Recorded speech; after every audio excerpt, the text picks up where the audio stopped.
Shoranur railway station കേന്ദ്രീകരിച്ച് വീണ്ടും വൻ കഞ്ചാവ് വേട്ട. ചൊവ്വാഴ്ച രാവിലെ കോയമ്പത്തൂരിൽ നിന്നും മംഗലാപുരത്തേക്ക് പോവുകയായിരുന്ന കോയമ്പത്തൂർ മംഗലാപുരം പാസഞ്ചറിൽ 14 കിലോ കഞ്ചാവാണ് കണ്ടെത്തിയത്.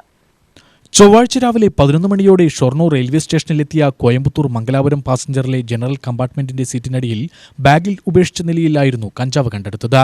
ബാഗിനുള്ളിൽ 7 പൊതികളിലായാണ് കഞ്ചാവ് സൂക്ഷിച്ചിരുന്നത്. റെയിൽവേ പോലീസിന്റെ പരിശോധന മനസ്സിലാക്കിയ പ്രതി കഞ്ചാവ് ഉപേക്ഷിച്ച് രക്ഷപ്പെട്ടതാകാമെന്നാണ് പോലീസ് പറയുന്നത്.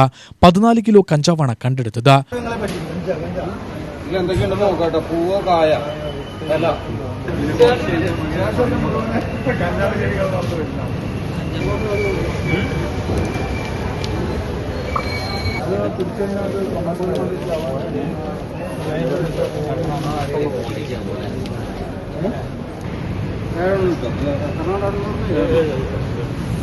ഷൊർണൂർ റെയിൽവേ SI അനിൽ മാത്യുവിന്റെ നേതൃത്വത്തിലായിരുന്നു പരിശോധന. വരും ദിവസങ്ങളിലും ഷൊർണൂർ റെയിൽവേ സ്റ്റേഷൻ കേന്ദ്രീകരിച്ച് പരിശോധന ശക്തമാക്കുമെന്ന് അനിൽ മാത്യു അറിയിച്ചു. UTV news, Palakkad.